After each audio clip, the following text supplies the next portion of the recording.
Yes, like other economies, the Nigerian economy was not immune from the COVID-19 shocks in 2020. Nigeria's gross domestic product contracted by minus 3.4% in the third quarter, a welcome improvement from minus 6.1% recorded in the second quarter. Now, the negative rate of growth was due to a series of external factors in addition to the lockdown measures imposed in order to curtail the spread of the virus, that's COVID-19. According to the CBN, the fiscal and monetary authorities have taken unprecedented measures to prevent any long-term damage to the growth prospects of our economy, to provide stability and quick economic recovery. Well, I'm not doing this alone as usual. I have joining me again from our Abuja studios the development economist, Mr. Emeka Okengo. Thank you very much for your time. Thank you very much. Yes, and I must really apologize for the last time we weren't able to get you on air, but we appreciate your time for coming today, sir. Thank you so very much. Let's go Thank to... you. Yes. An honor. All right, then. Now, I want to start this way. I'm paying more for power supply now. I'm paying more for PMS. I'm paying more for everything at the moment. And the purchasing power is not improving. What's your overview of the economy at the moment? We are in recession. How optimistic are you? How well are we doing? First, let's start with why you're paying more for everything. Okay, good. Okay, you're paying more for everything because the percentage of Nigerians and the tax net are very, very minuscule. Okay, like each time I have a conversation with you, I always say to you that what we should do is to be able to spread our hands, okay, and then get into areas that can be able to now get more people to contribute to our productivity. And you see, each time you talk about this recession and how we're going to be exiting and what you're doing, I keep saying to you, please, can you be able to look at the fact that we have a youthful population, skilled population, a lot of them we saw in the streets, okay, doing nothing. That's one. Two, we have 86 million hectares of arable land doing nothing, again, technically. Three, we have 320 dams or more being used for little or nothing. Okay. Four, we have a lot of facilities hitherto funded by public funds that are either gone moribund or dysfunctional and not in any use. Now, until you're able to aggregate this and know that if you keep pushing those who you have captured into your tax net, we can only get worse. And if you look at the World Bank's most recent release, they are even predicting that our recession is going to be lasting longer than 2021. They are actually predicting that it must last up to 2023. So what should be worrying us is not analyzing global recession. It's there. What we should be focusing on is what are the advantages accruing to us from this global recession with the immense natural human resources that we can be able to turn into products and human capital. So are we talking about looking inwards here now, particularly at this time where we need to stabilize our economy and be more competitive? What are you saying? Our diversification agenda, we've not also seen a lot is not being done along that line anymore. Central Bank is pushing, we know, improving agriculture, pharmaceutical sector, promoting local content. But this seems like a drop of water in the ocean.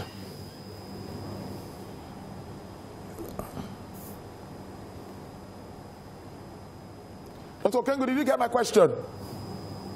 Yeah, I did. What I got was a drop in the ocean. Okay. Yeah, I was talking about all of the efforts from the monetary side. Before we go to the fiscal side, how well would you say this has helped develop all of these sectors we are talking about? Agriculture, the creative sector, all of these sectors that we are looking at, all of these new sectors. How well are we doing? Well, if you talk about the monetary sector, you're basically talking about the public sector. You can only talk about the monetary sector to make any impact when you're talking about the programs of the monetary sector in the real sector. Okay, that's very key to understand it. And what we have done thus far is to be able to focus our monetary policies primarily, majorly on the public sector. Okay, now, I'm not even talking about the private sector. I'm talking about the real sector here. So when you are talking about us doing well in monetary and fiscal policy, you're actually talking at less than 5% of the total, economic economic gamut of Nigeria. I am saying to you that what we need to do is that the coronavirus has given us an opportunity to be able to rethink our economy, rethink it holistically. Okay, be able to first and foremost aggregate, like I keep saying to you each time we have a conversation, our human resources, which a lot of it is not capital. Be able to now hone them with the skills that can make them begin to now translate our natural resources that come in all diverse forms, okay, into now products that can make us begin to now chase what you call market shares.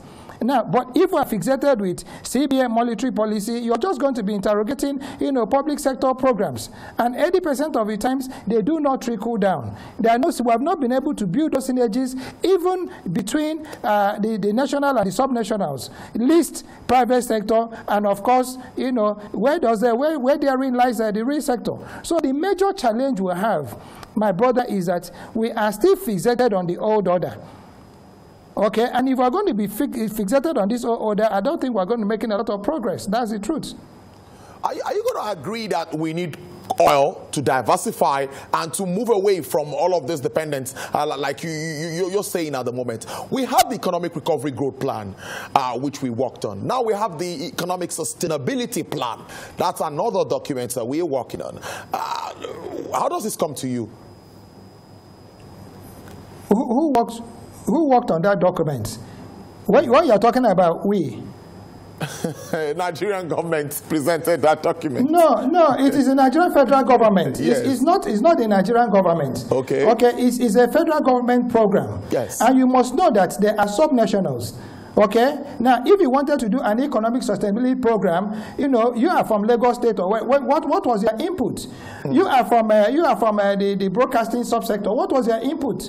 Okay. What was the input of organized private sector in that document? What were the input of the youth groups? So, if you're talking about a document and you say we Nigerians, no, that's not very, very proper. You are saying that the federal government, have put together this program. The first thing they should have done was to share it, okay, amongst the critical stakeholders, and then get everybody's buy-in. And then it's no longer a plan, it becomes a project. Do you understand? Because it's a plan, it's project, in the making. And this is where I keep saying that we're getting it all wrong. And then we're talking about this economic sustainability program for which level of governance? You're talking about agriculture. What is the relationship between the Ministry of Agriculture in Lagos State and the Federal Ministry of Agriculture in Abuja? What is the relationship between the Minister of Agriculture in Lagos State and the Minister of Agriculture in Kebbi State?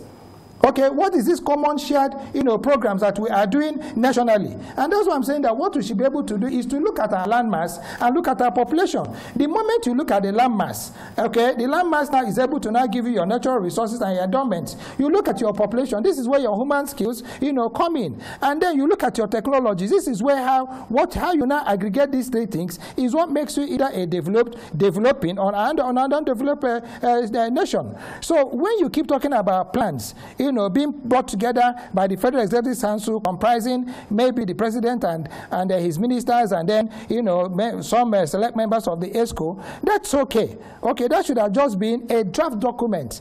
And if you had called that economic sustainability program a draft document that now can be cascaded to the subnationals, it becomes, some conversation that everybody can be able to now, put his own feelings or own opinions into it, and then we have a holistic document that now captures every aspect of our economy across, the subnationals. And then that way, you now have a country that can work. That's the point I'm trying to make. I'm not trying to say that government programs are not good, but it must be what it is. It's a federal government program that can work for everybody. But for everybody to buy into it, everybody has to have a stake. Now, the effect of COVID-19 cannot be ruled out, even with the figures coming in now. It's like there's a second wave already in Nigeria. More than 600 infections were confirmed yesterday. But on the other side, globally, vaccine development has helped one way or the other to improve the oil market and other sectors of the economy, including logistics value chain. Do you see all of this helping to stabilize the entire global space as we move on to 2021? Yes, but it's important to also place COVID-19 where we should place it in Nigeria. Okay, we are suffering from COVID-19 because the people who are giving us social funding are no longer able to do so. Okay, it's important to get that very clearly. Okay, now because of the kind of SDG, because we have relied too much on SDG funding, we have not been able to develop programs that can be able to bring in, real capital, what you call foreign direct investments, into our economy, and that is why you are now having this impact of COVID-19. Okay, but look at now oil on the rebound, and I mean you're getting some very favorable reviews about the Nigerian economy. What's important, COVID or no COVID. I'm not trying to say that COVID didn't impact the Nigerian economy, but I'm trying to say to you that COVID impacted more on those who help us with SDG funding than us as a country. Okay, and it would impact on us more as a country if we're not able to think it through and think outside the box, and we're waiting for those who are giving us SDG funding to now recover and then begin to do the kind of things they want to do for us. Everybody is talking about developing a vaccine. I mean, they're not going to the moon to be able to get the reagents. How come we are not also trying to do the same things? Okay, we have research institutes that would have funded to do the same things that Pfizer is doing. Okay, and to think about it, the boy, or one of the major researchers that came up with that is even a Nigerian. And so many more Nigerians are in all other areas. So what I'm trying to say is that it is important that we don't become too fixated on this global pandemic called COVID-19 and then begin to now see everything that has gone wrong with the economy based on the effects of COVID-19. Of course, the economy was shut down. There's no way you can shut the economy for 90 days or more like we did, and you'll not be able to have the impacts. But it is not about shutting the economy. It is about what do you do when you open it. Okay, when all this is over and everybody gets a vaccine and we can begin to live our lives normally, is Nigerian economy going to recover without the SDG funding? And if the answer is no, now if those who are giving us this SDG funding are not able to still give it to us, what opportunities, what chances do we have as a country? That should be what should be bothering us. True, that should be bothering us. Before I let you go, let's look at the place of business owners, business operators, private sector players in all of this economic brouhaha, if I'm allowed to use that word. Where do you see them stand? Very, very slippery ground.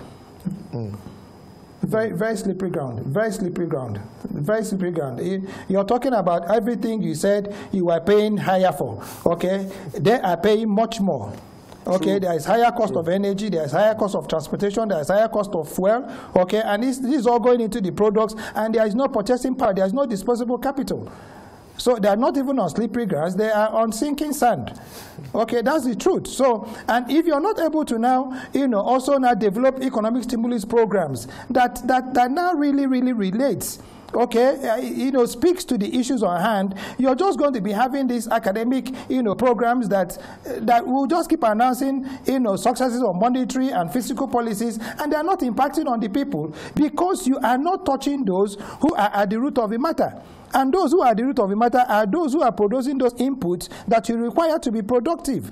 So if you're not looking at that productive sector, subsector, and looking at aggregating those ingredients that can be able to now give us a volume that will allow us to begin to actually now pay for this high cost of electricity, and then, put it into the cost of production, and then you can be able to get your tax holidays and all that, we are going to still be singing to the choir.